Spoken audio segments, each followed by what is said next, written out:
তৎপরতা একটু ফুটবল নিয়ে আলোচনা করতে চাই এবং আমার কাছে মনে হয় যে এই বিষয়টা নিয়ে আলোচনা করা খুব গুরুত্বপূর্ণ। বাংলাদেশ দল আপনারা সবাই জানেন ভারতের বিপক্ষে ম্যাচ খেলার জন্য এই মুহূর্তে শিলংয়ে অবস্থান করছে এবং ফুটবল দলের সবচেয়ে আলোচনার কেন্দ্রবিন্দুতে দুজন ফুটবলার হামজা চৌধুরী এবং ফাহমিদুল। ফাহমিদুল কেন বাংলাদেশ দলের স্কোয়াডে যুক্ত হলেন না শেষ মুহূর্তে, কেন তাকে ফিরে যেতে হলো সৌদি আরব থেকে? আর হামজা চৌধুরী যিনি হচ্ছে বাংলাদেশের ইতিহাসে, সাউথ এশিয়ার ইতিহাসে এই মুহূর্তের যদি আমরা হিসাবটা করি, একমাত্র ইংলিশ প্রিমিয়ার লিগ খেলা ফুটবলার, ইপিএল এর একজন ফুটবলার। এবং এই হামজা চৌধুরীর ভয়ে ভারত তারা বাংলাদেশের বিপক্ষে ম্যাচের আগে অবসর ভাঙিয়ে সুনীল ছেত্রীকে ফিরিয়ে এনেছেন। এগুলো পুরনো আলোচনা। বাংলাদেশ দল এই মুহূর্তে অবস্থান করছে ভারতের শিলংয়ে, যেটা শুরুতে আমি বলছিলাম।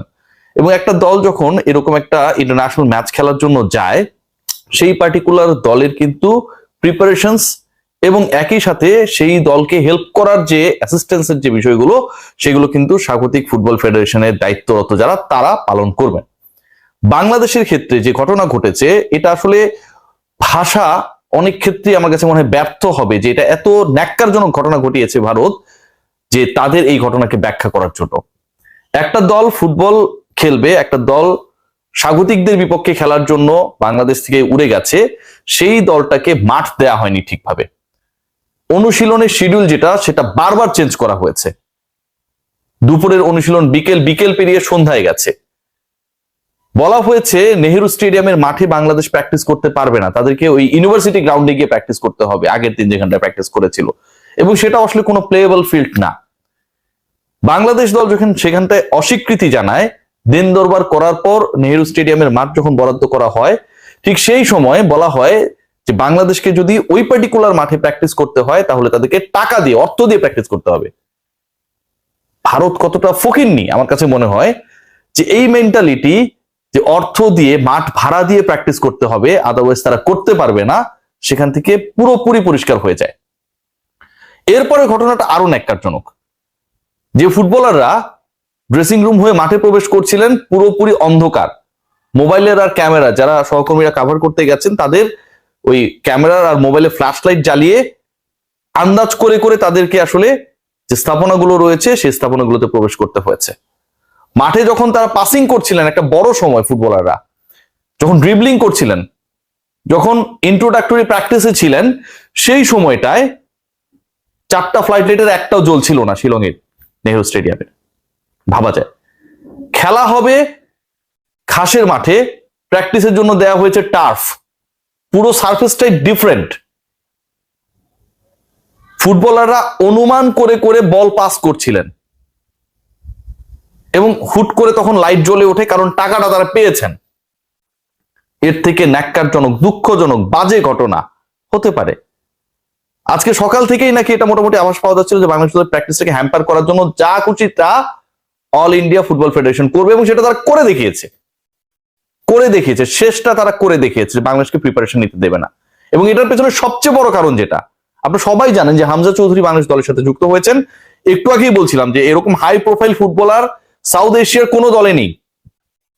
সো হামজাকে তো বাংলাদেশ দলের সাথে মানিয়ে নেওয়ার একটা ব্যাপার রয়েছে, অন্য ফুটবলারদের সাথে পাসিং, ড্রিবলিং, অন্য ফুটবলারদের সাথে তার পজিশন ভাগাভাগি, কিভাবে খেলবেন, পুরোটার কিন্তু একটা হিসাব নিকাশ রয়েছে। কাবরেরা তাকে কিভাবে ইউজ করবেন, বাকি ফুটবলাররা কিভাবে হামজাকে কাজে লাগাবেন, সুবিধা নেবেন, পুরো ইস্যুটাতে যেন বাংলাদেশ ইউজ টু হতে না পারে। হামজা তো আসলে সেভাবে প্র্যাকটিসে নামার সুযোগ হয় নাই, বাংলাদেশে এসছেন 3-4 দিন আগে, তারপর উড়ে গেছেন ভারতে। সো এই জায়গাটায় যেন একটা হ্যাম্পার করা যায়, সে কারণে সবকিছু করেছে all India football federation. Light off করে রেখেছে, যেখানটায় খেলা হবে সেই ঘাসের মাঠের পরিবর্তে টার্ফে পাঠিয়েছে। প্রথমে অস্বীকৃতি জানিয়েছে, নেহেরু স্টেডিয়ামে প্র্যাকটিস করতে পারবে না, এবং আশপাশের স্থাপনা যেটা মানে মাঠের সংলগ্ন যে ড্রেসিং রুম এবং অন্যান্য জায়গাগুলো রয়েছে, সেখানটাতেও ফ্ল্যাশ লাইট জ্বালিয়ে ফুটবলারদেরকে এক জায়গা থেকে অন্য জায়গায় যেতে হয়েছে। একটা দলকে এবং একটা দলের একজন ফুটবলারকে নিয়ে তারা যেভাবে ঘাবড়ে গেছে, আমার কাছে খুব অবিশ্বাস্য লাগছে। বাংলাদেশ দল ভারতের বিপক্ষে এই ম্যাচে নামার আগে মাত্র একটা প্রপার সেশন পাবেন ফুটবলাররা, যেখানটা থেকেই তাদেরকে আসলে সমরে ঝাঁপিয়ে পড়তে হবে, এবং সেটা হচ্ছে 24 তারিখ। তার আগ পর্যন্ত বাংলাদেশ দলের আসলে খুব বেশি সুবিধা পাবার সুযোগ নেই। অল ইন্ডিয়া ফুটবল ফেডারেশন তাদের যা মন চায় তা করছে, এবং আরো একবার প্রমাণ করে দিল ভারত যে আসলে বাংলাদেশের ক্ষেত্রে তাদের ব্যাপারে অনেক বেশি অরুচি কাজ করে। সেটা যেটাই হোক, সবকিছুই একটা সময় ফয়সালা হবে। 25 তারিখের ম্যাচে বাংলাদেশ যখন তাদেরকে হারিয়ে দেবে, হামজা চৌধুরীর ঝলকে যখন পুড়ে যাবে ভারতীয় সমর্থক এবং অল ইন্ডিয়া ফুটবল ফেডারেশন, তখন বোঝা যাবে যে বাংলাদেশের ফুটবলকে দমিয়ে রাখা যায় না। এর আগেও আমরা দেখেছিলাম যে নানাভাবে বাংলাদেশে এসে ক্রিকেট খেলতে নেমে ভারতীয় মেয়েরা হোয়াইট ওয়াশ হয়েছিল। ঠিক তখন সেটা তারা মেনে নিতে পারে নাই, পরাজয়টাকে মেনে নিতে পারেনি, আম্পায়ারদের দিকে আঙুল তুলেছিল।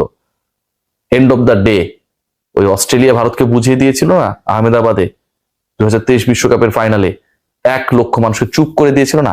বাংলাদেশও সেই কাজটা করবে 25 মার্চ। সবাই ভালো থাকবেন।